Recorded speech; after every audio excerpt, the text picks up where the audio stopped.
Hello friends, welcome to Lexi kitchen சமையல். Lexi kitchen சமையலுக்கு support பண்ணுற எல்லாருக்குமே ரொம்ப நன்றி. இன்றைக்கி நம்மளோட சேனலில் மார்னிங் பிரேக்ஃபாஸ்ட்டுக்கு ரொம்பவே சூப்பராக இருக்கக்கூடிய ரவா தோசை எப்படி செய்யலாங்கிறத இந்த வீடியோவில் பார்க்கலாம்.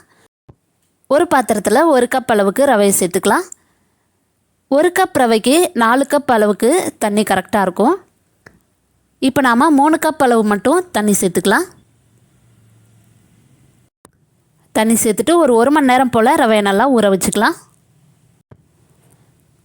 இப்போ ஒரு 1 மணி நேரம் போல் ஆகிருச்சு. ரவை நல்லாவே ஊறிடுச்சு.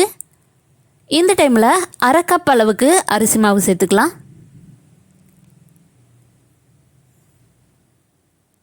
அது கூடவே 1/4 கப் அளவுக்கு மைதா மாவு சேர்த்துக்கலாம்.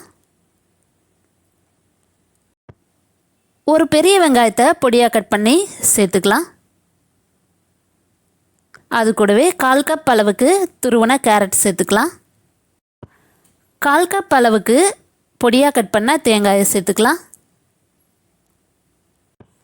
1/2 ஸ்பூன் அளவுக்கு இடித்த மிளகு சேர்த்துக்கலாம்.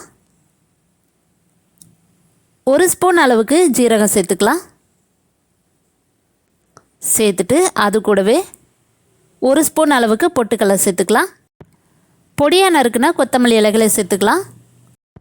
1 கப் அளவுக்கு கருவேப்பிலையாக கட் பண்ணி சேர்த்துக்கலாம். அது கூடவே காரத்துக்கு 3 பச்சை மிளகாயை பொடியாக நறுக்கி சேர்த்துக்கலாம். கடைசியாக தேவையான அளவு உப்பு சேர்த்துக்கலாம். ஒரு 1/2 ஸ்பூன் அளவுக்கு சேர்த்துக்கலாம். சேர்த்துட்டு நல்லா மிக்ஸ் பண்ணிக்கலாம்.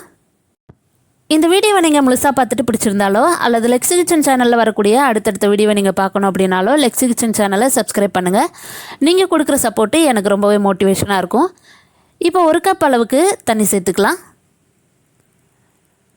1 கப் ரவைக்கு 4 கப் அளவு தண்ணி கரெக்டாக இருக்கும். ஒருவேளை தண்ணி உங்களுக்கு பத்தாமல் இருந்தால் ஒரு 1/2 கப் அளவுக்கு மட்டும் தண்ணி சேர்த்துக்கோங்க.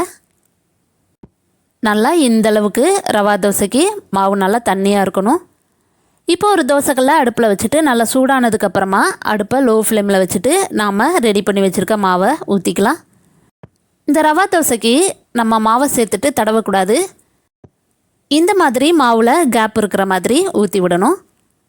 இப்போ நாம் ஆயில் சேர்த்துக்கலாம். மற்ற தோசைங்க மாதிரி ரவா தோசை சீக்கிரமாக வேகாது.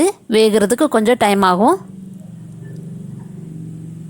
இப்போ நல்லா கோல்டு கலரில் வந்ததுக்கப்புறமா நாம் ரவா தோசையை எடுத்துக்கலாம். இப்போ ரவா தோசை கோல்டு கலரில் வந்துருச்சு. இப்போ நாம் தோசையை மெதுவாக எடுத்துக்கலாம். நீங்களும் இதே மாதிரி இதே அளவுகளோட ரவா தோசையை செஞ்சு பாருங்கள். செஞ்சு பார்த்துட்டு எப்படி இருக்குன்றதை கமெண்ட் பாக்ஸில் சொல்லுங்கள். இந்த ரவா தோசையை பெரியவங்கலேருந்து சின்ன குழந்தைங்க வரைக்கும் எல்லாருமே விரும்பி சாப்பிடுவாங்க.